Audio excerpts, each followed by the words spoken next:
So update tayo kay Ola. So ano siya? Ilang days na siya? From 26. So almost 1 week. Almost 2 weeks. So ngayon, wala pa naman kami na update na accessories.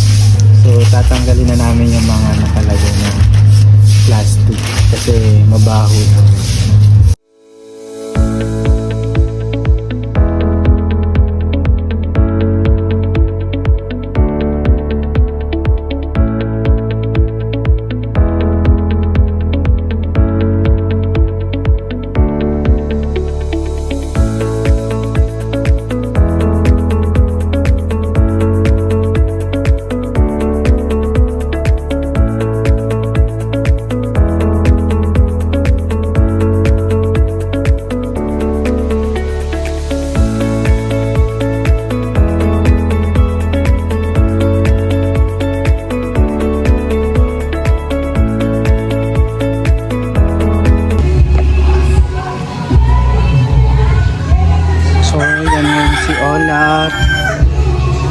Nilagyan ko siya ng wax.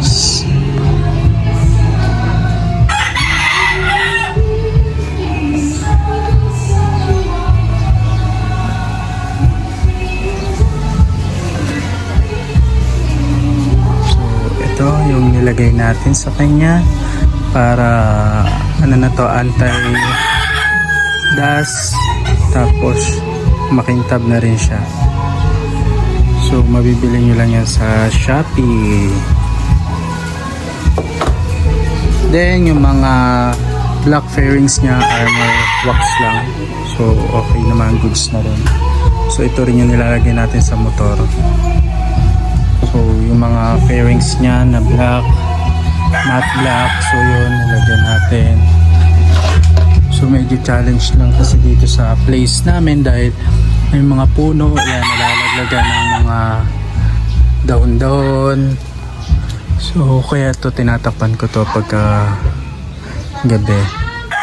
So yan, wala pa na tayo masyadong upgrade kay Olaf for this week.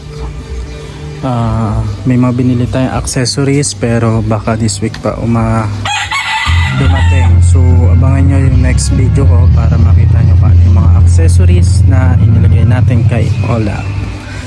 So why Olaf nga pala? So si Olaf is yung alaga namin before na dog. So sa kanya ko pinangalan yung Suzuki Espresso.